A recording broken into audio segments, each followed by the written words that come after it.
करें। कल हम चैप्टर कर रहे थे टोपी। ओके बेटा। तो टोपी जो है हमने कल पढ़ा था कि किस प्रकार कहानी जो है बहुत इंटरेस्टिंग है और उसके जो शब्द हैं वो पूरी तरह ठेठ भाषा में, देसी भाषा में आपको दिए गए हैं, जो कहानी को और ज्यादा रोचक, मनोरंजक बनाते हैं। ठीक है।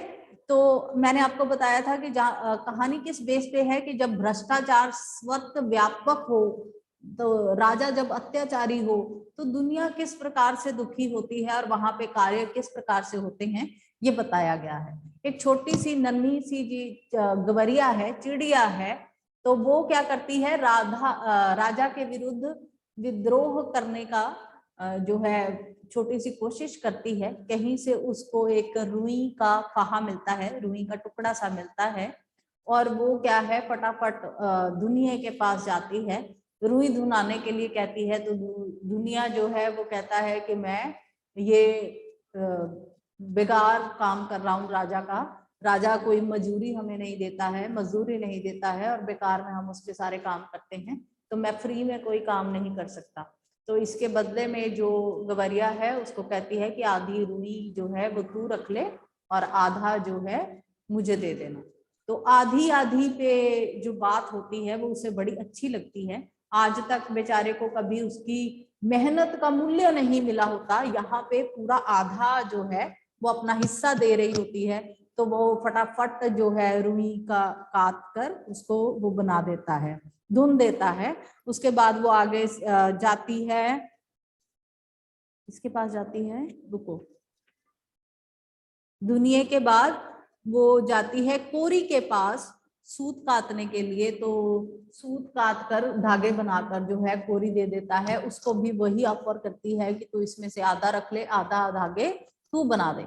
लास्ट में वो दर्जी के पास जाती है, तो दर्जी को कहती है कि मैं इस कपड़े का, बड़े खूबसूरत कपड़ा बना के देता है उसको।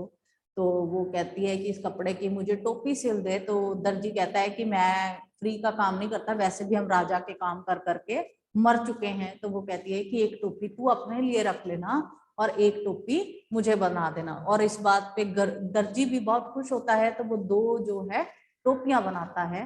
पर उसको इतनी खुशी होती है कि उसको अपनी मेहनत का पूरे से भी कहीं ज्यादा जो मूल्य है वो मिल रहा है।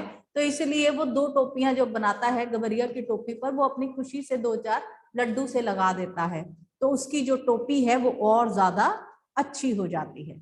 हमने यहां तक पढ़ा था, है ना, यहां तक ही किया था ना।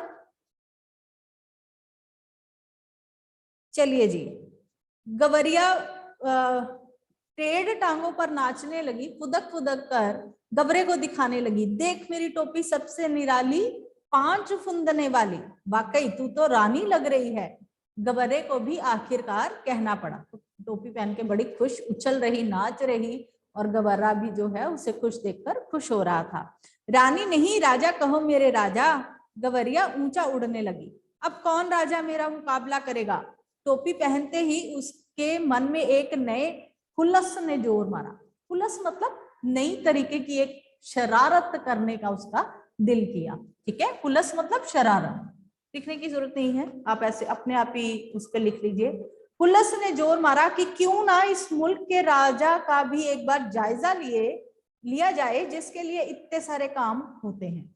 अब उसको लगा कि टोपी जो है मैंने पहन तो ली है, तो एक बार राजा को भी देखा जाए, जिसकी वजह से लोगों ने मुझे टोपी इस तरह बनाने में मतलब कितना उनको हाफ हाफ देना पड़ा। तो इसलिए वो कहती है कि एक बार देखा जाए कि ऐसा कौन सा राजा है जो कोई फ्री में इतना काम कराता है और जिसके राज में जो जनता है वो इतनी दुखी है। अच्छा, अब वो क्या कहते हैं ना, आ बैल मुझे मार वाली सिचुएशन, तो वो खुद ही पंगा लेने चल पड़ी। उड़ते उड़ते वो राजा के महल के कंगूरे पर जा बैठी। कंगूरा मतलब चबूतरा, जैसे बनेरा आप कह सकते हैं। ठीक है, छत का जो बालकोनी का ऊपर बनेरा होता है उसको कंगूरा कहा जा सकता है। उसी वक्त राजा अपने चौबारे पर टहलुओं से खाली धूप में फुलेल की मालिश करवा रहा था। फुलेल मतलब इत्र फुलेल, खुशबूदार तेल को हम क्या कहते हैं, फुलेल कहते हैं। तो टहलुओं से मतलब, टहलू मतलब सेवक जो होते हैं, ठीक है। टहलू मीन्स सेवक, और फुलेल क्या होता है, खुशबूदार तेल को हम फुलेल कहते हैं। तो उससे वो अपने क्या कर रहा था, शरीर की मालिश करा रहा था। राजा उस वक्त अंध नंगा बदन और नंगे सिर था।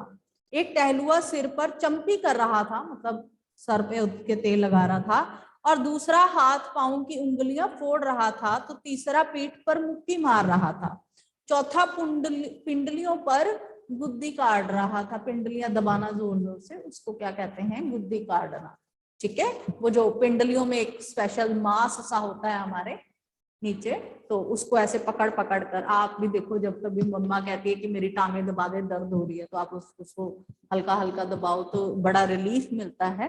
तो ऐसे ही वो अपने पूरे बॉडी की मसाज करा रहा था। एक उसके सर पे चंपी कर रहा था, एक उंगलियां खूब अच्छी तरह से वो कर रहा था।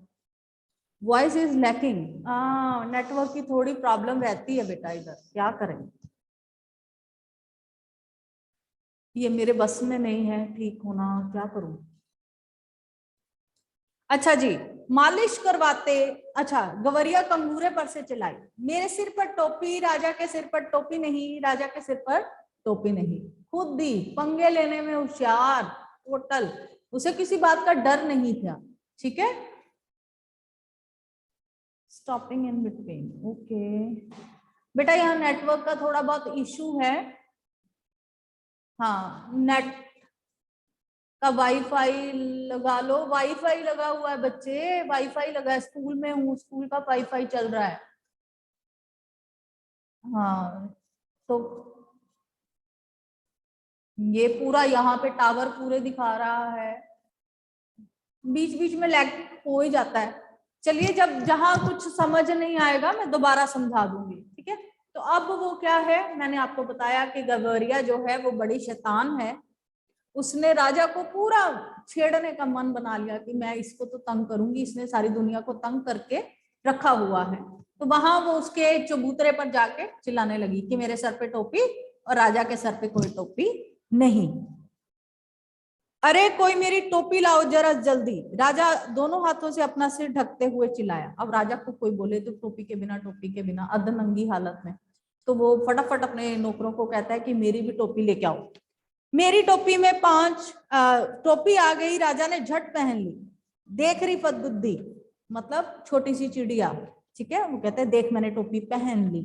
मेरी टोपी में 5 फुंदने, गवरिया ने दूसरा ही राग लापना शुरू कर दिया। राजा की टोपी में एक भी नहीं, मेरी टोपी में 5 फुंदने, राजा की टोपी में एक भी नहीं। तो अब उसने टोपी भी पहन ली, उसने चिड़िया को कहा देख मैंने टोपी पहन ली।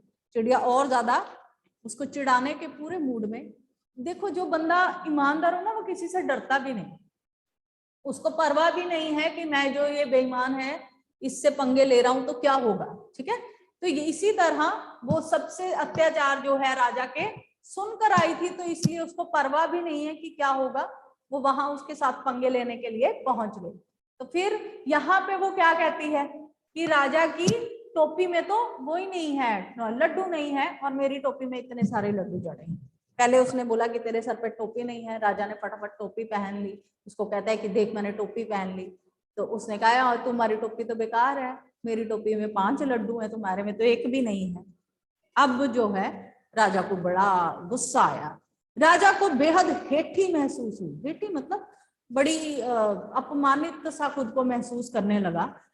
इस मुल्क के महाबली राजा के सामने एक चिड़िया की ये मजाल, वह बुरी तरह बिगड़ गया। इस बुद्धि की गर्दन मसल लो, पंखने नोच लो, सिपाहियों देर ना करो। अब उसको गुस्सा चढ़ गया, तो उसने कहा कि इसको जल्दी से पकड़ो, इसके पंख उखाड़ो और मार डालो। क्षमा करें महाराज, मंत्री ने हाथ जोड़ दिए। मच्छर मारकर हाथ क्यों गंदा करना, ये अपने आप चली जाएगी। मंत्री ने कहा छोटी सी चिड़िया है, जाने दीजिए महाराज, अपने आप उड़ के चली जाएगी, ऐसे ही बोल रही है ना। एक सिपाही ने गुलेल मारकर गवरिया की टोपी नीचे गिरा दी, तो दूसरे सिपाही ने झट से टोपी लपक ली और राजा के सामने पेश कर दी। राजा टोपी को पैरों से मसलने ही जा रहा था कि उसकी खूबसूरती देखकर दंग रह गया। अब क्या हुआ, उन्होंने गुलेल मारी और बेचारी की टोपी जो है वहीं गिर गई। उन्होंने टोपी उठा ली और राजा को दिखानी शुरू कर दी। राजा ने जब टोपी देखी तो वो हैरान रह गया कि इतनी खूबसूरत टोपी इसके पास आई कहां से। कारागरी के इस नायाब नमूने को देखकर वो जड़ हो गया, मतलब बिल्कुल स्टैचू हो गया। मेरे राज में मेरे सिवा इतनी खूबसूरत टोपी दूसरे के पास कैसे पहुंची। सोचते हुए राजा उसे उलट पुलट कर देखने लगा। अब राजा को लगा कि मेरे राज्य में कौन ऐसा है जो मुझे ये काम करके नहीं दे रहा, और इस चिड़िया को इतनी खूबसूरत टोपी जो है बनाकर दे दी है। इतनी नगीना टोपी इस मुल्क में बनाई किसने, राजा के मन में ख्याल आया। अब तो उस हुनरमंद कारीगर की खोज होने लगी, राजा चाहे और पता ना चले। अब चूंकि उसने बोला कि जाओ देखो किसने बनाई है ये टोपी, कौन इतना वो है जो मेरे लिए ये काम नहीं कर रहा, बस इस चिड़िया के लिए काम कर रहा है, ऐसा वाला। तो सारे जो है वो उन्होंने खोजबीन जो है वो शुरू कर दी। गिरते पड़ते सबसे पहले दर्जी की बारी है, क्योंकि उसके सबसे लास्ट में दर्जी ने टोपी सिल के दी थी। गिरते पड़ते दर्जी हाजिर हुआ, दुहाई अंदाता, इतनी बढ़िया टोपी तुमने कभी मेरे लिए नहीं बनाई। मेघों की गड़गड़ाहट की मांदे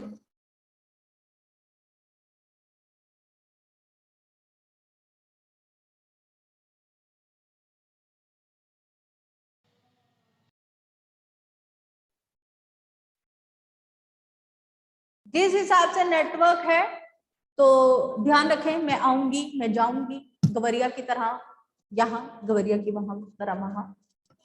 तो जितना है सुनने की कोशिश करें। इसके बाद मुझे लगता है ये फिर भी जाएगा, क्योंकि बार बार आ रहा है योर कनेक्शन इज अनस्टेबल आ रहा है।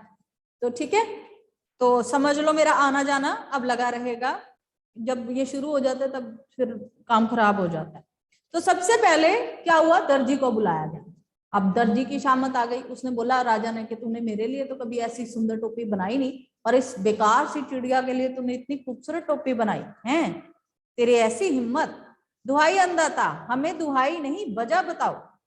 कपड़ा बहुत उम्दा था सरकार, इतना गफश और दबीज। कहता जब मुझे कपड़ा दिया गया इतना खूबसूरत था, इतना बढ़िया था, घना कपड़ा था, सुंदर बुना हुआ, कि मैं अपने आप को रोक ही नहीं सका और मैंने टोपी बना दी। तो अब किसकी बारी आ गई, जिसने कपड़ा बना के दिया था। ऐसा उम्दा कपड़ा किसने बुना। नाग की मांदी, राजा फूंक मारने लगा। तो बिल्कुल जैसे नाग करता है वैसे गुस्से में फुंकारने लगा। गिरते गिरते बुनकर हाजिर हुआ, माफी बख्शे सरकार, माफी नहीं वजह बताओ। सूत बड़ा उम्दा था सरकार, एकदम महीन और लच्छेदार। तो उसने कहा जो मुझे धागे दिए गए थे वो बड़े चमकीले और बारीक थे, लच्छेदार थे, तो उनको देखकर मेरा मन ललचा गया और मैंने क्या किया, कपड़ा बना दिया। तो उसने कहा कि इतना सुंदर पतला महीन बारीक सूत किसने काता, किसने धागे बनाए, उसको बुला के लाओ।